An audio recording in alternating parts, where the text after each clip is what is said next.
বেশিরভাগ মানুষই মনে করে যে এই পৃথিবীতে তারাই একমাত্র বুদ্ধিমান জন্মেছে, আর আমাদের বাড়ির বড়রা শুধু বকবকি করতে থাকে, তাদের মাথায় কোনো বুদ্ধি নেই, তাই না?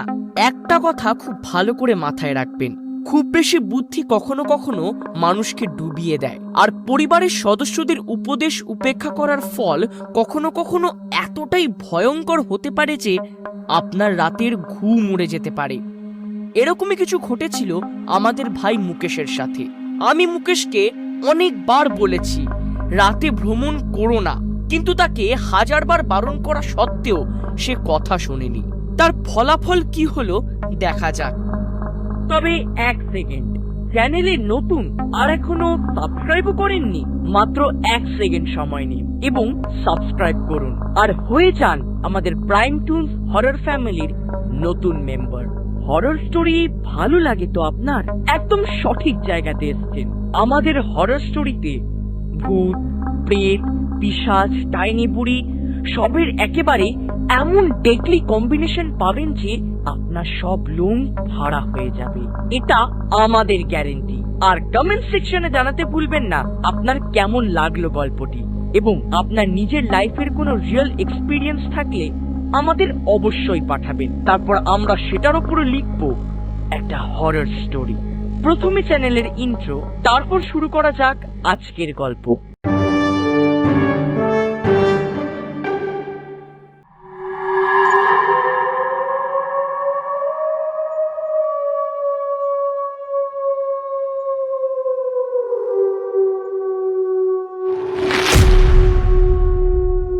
আমরা যে দুনিয়ায় থাকি, এখানে যেমন ভগবান আছে তেমনি আছে শয়তান বা অশরীরী। যদি আপনারা ভগবানে বিশ্বাস করেন তাহলে অশরীরীর অস্তিত্ব মানতে হবে। এই গল্পটা উত্তরাখণ্ডের মুকেশের। মুকেশ শহরে একটা মাল্টি ন্যাশনাল কোম্পানিতে কাজ করে। সারা সপ্তাহ কাজ করার পর শেষ পর্যন্ত উইকেন্ড হাজির। আর মুকেশ ঠিক করলো এই উইকেন্ডে সে তার দিদার বাড়িতে ছুটি কাটাবে। মুকেশের দিদার বাড়ি শহর থেকে বেশ অনেকটা দূরে একটা জঙ্গলের কাছে ছিল। শুক্রবার সন্ধ্যে 7টায় সে তার দাদুকে ফোন করে জানিয়ে দিল যে সে আসছে।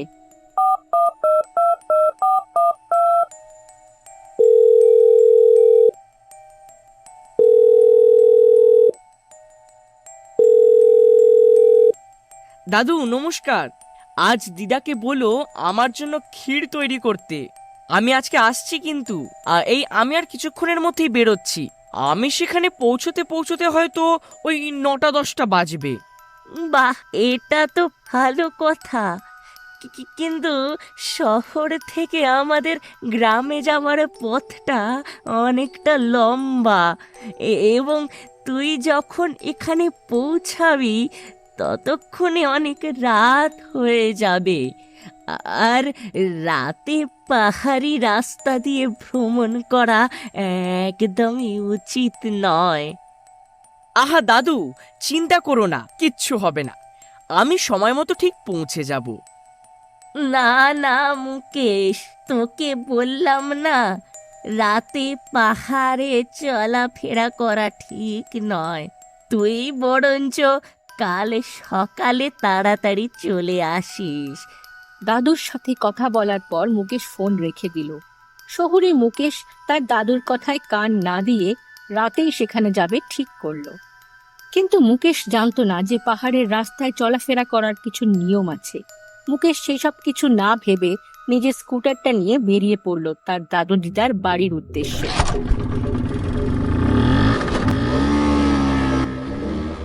চলতে চলতে মোটামুটি রাত 9টা বেজে গেল। যদিও অনেকটা রাস্তা সে এসে গেছিল। সে তার দাদুর বাড়ি থেকে আর 8 ঘন্টা দূর ছিল। রাস্তাটায় লোকজন কেউ ছিল না, আর সেটা ছিল জঙ্গলের মাঝখান দিয়ে। রাত আরো ঘন হয়ে আসছিল, চারিদিকে অন্ধকার, আর রাস্তায় শুধু তার স্কুটারটার আলো দেখা যাচ্ছিল। আশেপাশে যেন কোনো গ্রাম নেই, আর রাতের অন্ধকারে কাউকে দেখতেও পাওয়া যাচ্ছিল না। মুকেশ তার নিজের ধুনকিতে চলছিল, আর তক্ষুনি হঠাৎ করে সে রাস্তায় একটা লোককে দেখতে পেল, যে রাস্তায় লিফটের জন্য দাঁড়িয়েছিল। প্রথমটাই মুকেশ তাকে দেখেও না দেখার ভান করলো, কিন্তু কিছু দূর গিয়ে কিছু ভেবে দাঁড়িয়ে পড়ল। তারপর মনুষ্যত্বের খাতিরে সেই মানুষটাকে নিজের স্কুটারে উঠিয়ে নিল। আরে ভাই, চলে এসো, আমিও ওই দিকেই যাচ্ছিলাম, তোমাকেও ওই দিকে একেবারে ছেড়ে দেব। মুকেশের কথায় সেই লোকটা তার কাছে এসে কিছু না বলে স্কুটারে বসে পড়ল। এবার মুকেশ আর সেই লোকটা ওই নির্জন রাস্তা দিয়ে যাচ্ছিল।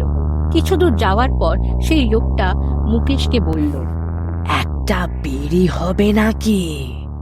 এতে মুকেশ না বলে মাথা নাড়ালো, কারণ মুকেশ বিড়ি খেত না। সেই লোকটা আবার বলল, একটা বিড়ি আছে কি? মুকেশের মনে হলো হয়তো লোকটা তার কথা বুঝতে না পেরে এই একই প্রশ্ন বারবার করছে। আবার প্রশ্নটা করাতে মুকেশ স্কুটারের স্পিডটা একটু কম করলো আর বলল, না না, আমি বিড়ি খাই না, আমার কাছে বিড়ি নেই। এতে ওই লোকটা ভীষণ রেগে গিয়ে বলল, বিড়ি নেই যখন, তাহলে একটা সিগারেট দিয়ে দাও। আমি বিড়িও খাই না, আমি সিগারেটও খাই না, তাই আমার কাছে কোনোটাই নেই। इस पर वो आदमी गुस्से से बोला, যদি বিড়ি না থাকে তাহলে তুমি আমাকে সাথে নিয়ে এসেছো কেন? নামিয়ে দাও আমাকে এক্ষুনি। এটা মুকেশের কাছে ভীষণ অদ্ভুত লাগলো। সে মনে মনে ভাবলো, একে এত রাতে লোকটাকে আমি সাহায্য করলাম আর আমায় ধন্যবাদ না দিয়ে এসব বলে যাচ্ছে। মুকেশ সঙ্গে সঙ্গে স্কুটারটা থামালো। ঠিক আছে, নেবে যাও, এরপর থেকে এভাবে আর কারো সময় নষ্ট করবে না। মুকেশের বলার পর সেই লোকটা কোনো উত্তর দিল না। আর মুকেশ যেই পিছনে ফিরে তাকালো, সে কাউকে দেখতে পেল না। মুকেশ বুঝতে পারছিল না যে লোকটা এতক্ষণ তার স্কুটারে বসেছিল, সে গেল কোথায়। এবার মুকেশ একটু ভয় পেয়ে গেল। তাড়াতাড়ি করে সে তার স্কুটারটা স্টার্ট দিয়ে আবার চলতে শুরু করলো।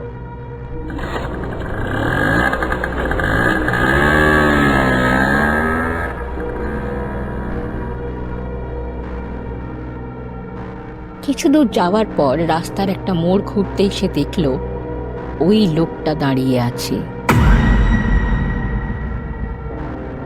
আর হাতের ইশারা করে বিড়ি চাইছে। এরকম মুকেশের সাথে প্রথমবার হচ্ছিল। মুকেশ তাকে না দেখার ভান করে স্কুটারের স্পিড বাড়ালো। এবার মুকেশের কিছু বুঝে ওঠার আগেই ওই লোকটা স্কুটারের পেছনে উঠে পড়ল। আর মুকেশ বুঝতেও পারল না যে লোকটা তার স্কুটারে বসে আছে। এখন মুকেশের সারা শরীর ভয়ে কাঁপতে শুরু করে দিয়েছিল।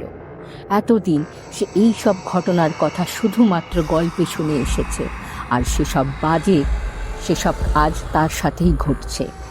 ওই লোকটা মুকেশকে আবার বলল, একটা বিড়ি হবে কি? মুকেশ বুঝে উঠতে পারছিল না সে কি বলবে। সে চুপ করেছিল। এমন সময় লোকটা আবার প্রশ্ন করল, একটা বিড়ি হবে নাকি? এবারে মুকেশ আরো বেশি ভয় পেয়ে গেল আর যেমন তেমন করে এগিয়ে চলছিল স্কুটার নিয়ে।